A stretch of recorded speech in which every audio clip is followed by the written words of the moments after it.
In the year 1622, in a room full of Portuguese soldiers, a young African princess did something that would make her legend. She walked into the governor's palace. She saw his chair. It was the only chair in the room, and the governor did not offer her a seat. He wanted her to stand. He wanted her to speak to him from below. He wanted her to look up at him like a servant. But Nzinga was not a servant. She looked at the governor. She looked at the empty chair. Sweat dripped down her back. The room was hot. Flies buzzed near the window. The governor smiled, a cruel, certain smile. And then she did something no one expected. She turned to one of her own servants. Her name was Kadia. Nzinga gave a small signal with her hand, a flick of her fingers that only Kadia understood, and the servant got down on the floor, on hands and knees, like a human chair. Nzinga sat on Kadia's back. The Portuguese soldiers gasped. The governor's smile disappeared. She sat at the exact same height as the Portuguese governor.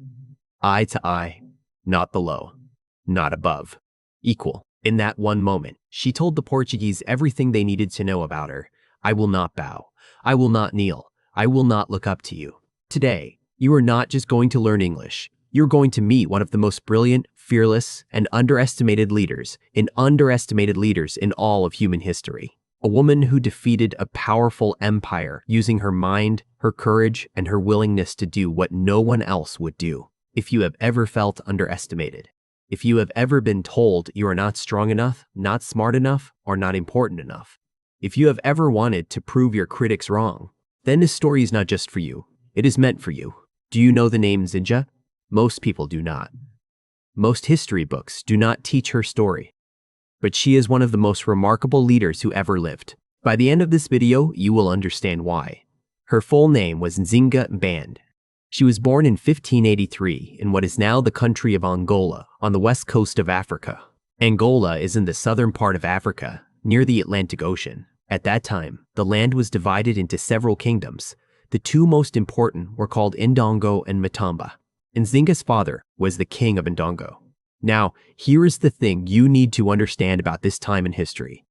The year 1583. This was the age of European colonization. Colonization means when a powerful country takes control of another land, usually by force.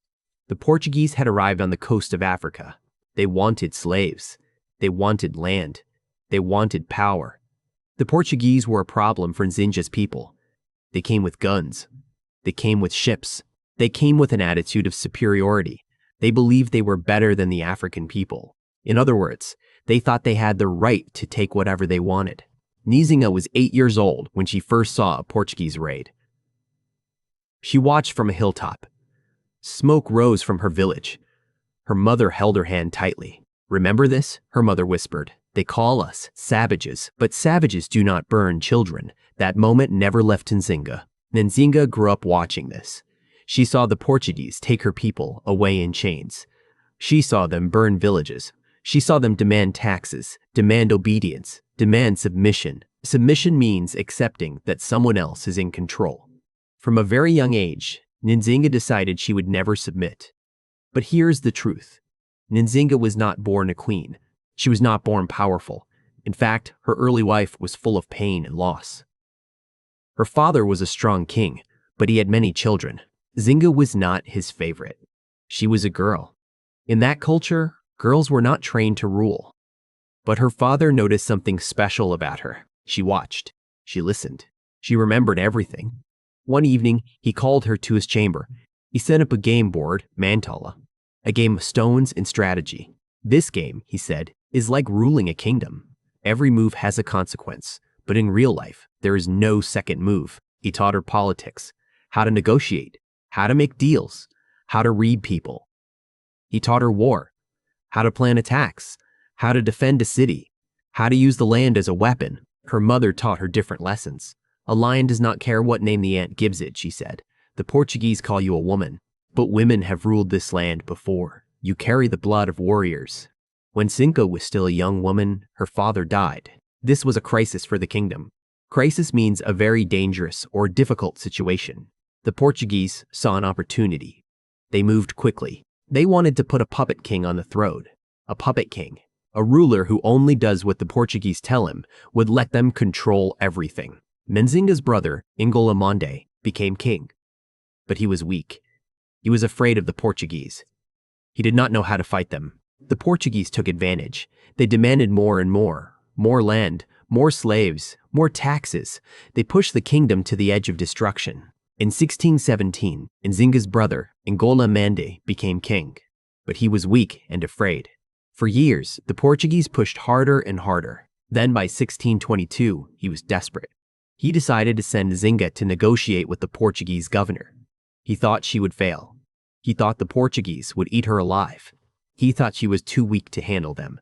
But Nzinga Mbande did not understand his sister. We already saw what happened in that room.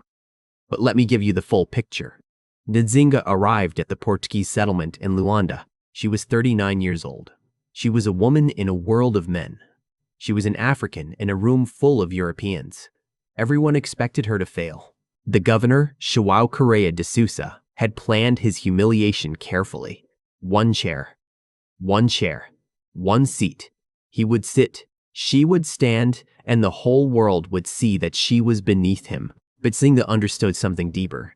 Power is not about the chair. Power is about who controls the situation. And she was about to control everything. She walked into the room. She saw the chair. She saw the governor's smug face. Smug means self-satisfied, like you have already won. She saw the Portuguese soldiers waiting for her to beg.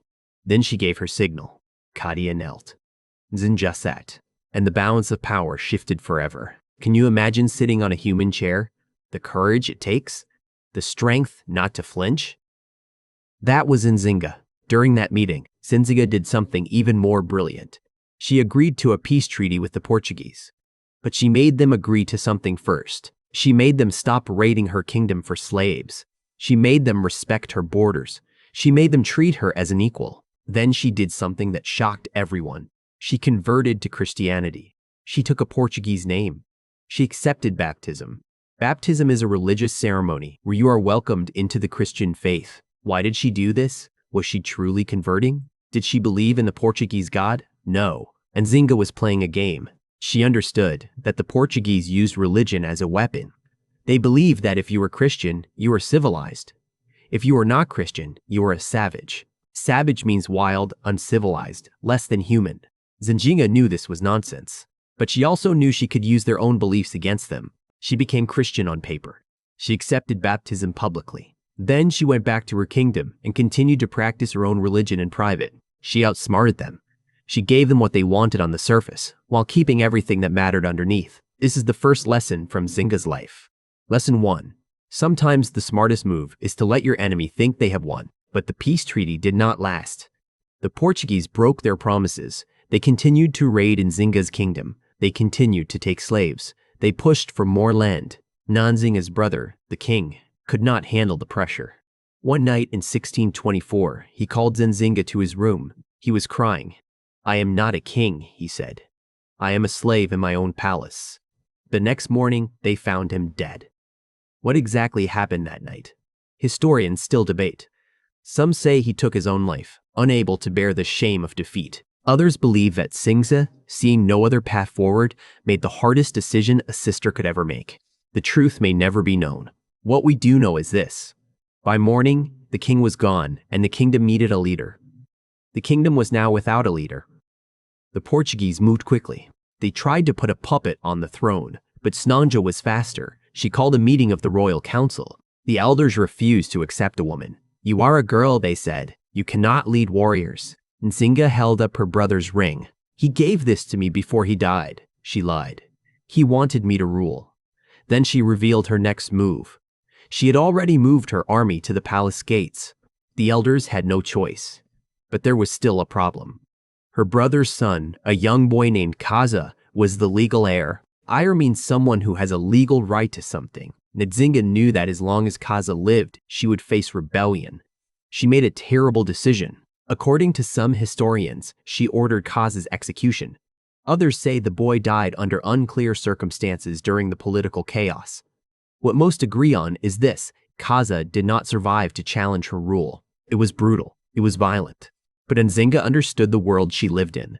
A world where mercy was seen as weakness. A world where hesitation meant death. She did what she believed she had to do to survive, and she did not apologize for it. She became Queen Nzinga of Ndongo in 1624. She was 41 years old, and the Portuguese were furious. They had spent years trying to control this kingdom. Now a woman was in charge. A woman who had already embarrassed them. A woman who would not bow. The Portuguese decided to destroy her. They sent a large army with guns, cannons, and horses. They attacked Nzinga's capital city. They burned it to the ground. They killed everyone they could find. Nzinga escaped, but she lost everything. Her city, her palace, her army, her kingdom. She fled east, deep into the interior. She found refuge in the kingdom of Matamba. The queen of Matamba was an old ally. She welcomed Nzinga.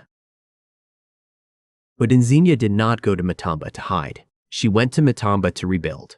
This is the part of the story that most people do not know. This is where Nzinga transformed from a princess into a warrior. She arrived in Matamba with nothing. No army, no weapons, no money. But she had her mind. And her mind was the most dangerous weapon of all. She studied the Portuguese. She learned their tactics and weaknesses. They were afraid of the African interior, the deep forest, the swamps, the rivers they did not understand. Their guns did not work well in the rain. Their horses could not move through the thick jungle. Their soldiers were afraid of the dark, of strange noises, of the silence that meant an ambush, a surprise attack from a hidden position. She used all of this knowledge to create a new kind of army. She recruited soldiers from the local villages, men and women. Yes, women. Nzinga created an elite unit of female warriors. They were called the Angola, killers of the king in the local language. They wore leopard skins and carried short swords. They could run through the forest without making a sound. They were trained to strike at night, to use poison, to disappear into the swamp. This was guerrilla warfare, hit-and-run attacks by small, mobile groups. The Portuguese army was built for big battles in open fields. Nzinga's fighters struck from the forest and vanished before the enemy could respond. These women were fierce. They were loyal. They were deadly. Nzinga herself learned to fight. She learned to use a sword. She learned to use a bow. She learned to lead charges into battle. And she did something that shocked everyone. She began to dress like a man. She wore men's clothing. She carried men's weapons. She adopted a male identity in public. Why? Because she understood the psychology of her enemies. The Portuguese could not accept that a woman was defeating them, so she gave them a different image. She became something they could not understand, something they cannot categorize, something they cannot defeat. This is lesson 2. If your enemy cannot understand you, they cannot disstand you. For the next 20 years, Nzinga fought the Portuguese. From 1624 to 1644, 2 decades of war, 2 decades of war, 2 decades of running, hiding, attacking, retreating, and attacking again. Let me tell you about one battle. In 1637, Nzinga learned that the Portuguese fort at Muxima was low on supplies. She planned a night raid. Her Angola warriors swam across the river silently. They climbed the walls while the Portuguese soldiers were sleeping. They opened the gates. Nzinga's army rushed in. They freed 300 slaves and burned the fort to the ground. The Portuguese woke up in flames. Another battle, in 1641 at a place called Combi. The Portuguese tried to trap Nzinga's army between a river and a hill, but Nzinga knew the land better than they did. She divided her forces. Half attacked from the front. The other half circled through the swamp and attacked from behind. The Portuguese were caught in a crossfire. They suffered heavy losses that day. Many soldiers were killed, and those who survived retreated in panic. It was one of Nzinga's greatest military victories. She also used psychological warfare, meaning she used fear and confusion as weapons, not just swords and guns. Her warriors would beat drums all night, then fall silent. The Portuguese soldiers could not sleep. They became paranoid, so afraid that they saw danger everywhere, even when there was none. They began to see enemies in every shadow. Nzinga's spies were everywhere, disguised as servants, traders, even Portuguese priests. She knew every plan before it was formed. Slowly, year by year, she pushed them back. In 1641, something happened that changed everything. The Dutch arrived. The Dutch were also European colonizers. They were enemies of the Portuguese. They wanted to take control of the African coast. Nzinga saw an opportunity. She sent a messenger to the Dutch commander. "I am Queen Nzinga," she wrote. "I have been fighting the Portuguese for 20 years. I know their weaknesses. Help me, and you will have a friend on this coast forever." The Dutch agreed. They met in Nzinga at a neutral village. There was a tense negotiation. The Dutch wanted slaves. Nzinga refused. "I will give you ivory, wax, and palm oil," she said, "but I will not sell my people." The Dutch were surprised. They had never met an African leader who refused the slave trade, but they needed her help, so they accepted. They gave her guns, gunpowder, and 300 Dutch soldiers. With this new power, Nzinga launched her greatest campaign. She attacked the Portuguese from multiple directions. She cut off their supply lines. She burned their forts. She freed thousands of slaves. By 1644, she had recaptured most of her original kingdom. She had pushed the Portuguese back to the coast. She had proven that an African queen could defeat a European empire. But the Dutch were not trustworthy allies. In 1648, the Portuguese recaptured the coast. The Dutch abandoned Nzinga. They sailed away without a word. They left her alone again. She was 65 years old. She had been fighting for 25 years. She was tired, but she did not surrender. Instead, she made another brilliant move. She offered peace. She offered to stop fighting if the Portuguese would recognize her as the legitimate ruler of Ndongo and Matamba. Legitimate means legal, official, recognized by law. The Portuguese governor was desperate. 25 years of war had cost them an enormous amount of money and soldiers. They had lost hundreds of men. They had lost forts. They had lost face. They could not defeat Nzinga. They could not capture her. They could not kill her. So they accepted peace. In 1656, a peace treaty was signed. Nzinga was officially recognized as the Queen of Ndongo and Matamba. She had won. Now, let me tell you what Nzinga did with her victory. She spent her last years rebuilding her kingdom, but the land was ruined, fields burned, wells poisoned. She ordered her warriors to dig new wells, plant drought-resistant crops, and rebuild every school. Within 2 years, the kingdom was stronger than before. She brought her people back from the mountains and forests where they had been hiding. She rebuilt villages. She planted crops. She restored trade. She also did something remarkable. She freed all the slaves in her kingdom, all of them. She declared that slavery was illegal in her lands. She created a safe haven for escaped slaves from Portuguese territories. Thousands of people came seeking freedom. She also focused on education. She built schools. She taught her people to read and write. She taught them about other cultures. She taught them that knowledge is the most powerful weapon of all. "The Portuguese have guns," she said, "but we have something stronger. We have our minds." Nzinga died in 1663. She was 81 years old. She died in her sleep, surrounded by her Angola warriors. Her last words were, "Tell the Portuguese I died standing." She had ruled for nearly 40 years. She had fought the Portuguese for 25 years. She never surrendered. Not once. What can we learn from Nzinga's life? Lesson 1. Your circumstances do not define your future. Nzinga was born a girl in a world that did not value girls. She lost her father, her brother, her kingdom. But she never lost her belief in herself. When the world tells you that you are not enough, remember Nzinga. She turned every disadvantage into a weapon. Lesson 2. Use your enemy's assumptions against them. The Portuguese believed women were weak. Nzinga surprised them. They believed Christians were civilized. She used baptism for diplomatic advantage. They believed Africans were savages. She let them underestimate her. She studied their arrogance and turned it into a weapon. Think about your own life. What do people assume about you? How can you use that assumption to your advantage? Lesson 3. Adapt or die. Nzinga changed everything to survive. She became Christian. She dressed like a man. She made alliances with her enemies' enemies. She changed her tactics when old ones stopped working. She was flexible, creative, never stuck. In a changing world, the ability to adapt is more valuable than strength. Lesson 4. Outthink. Don't just outfight.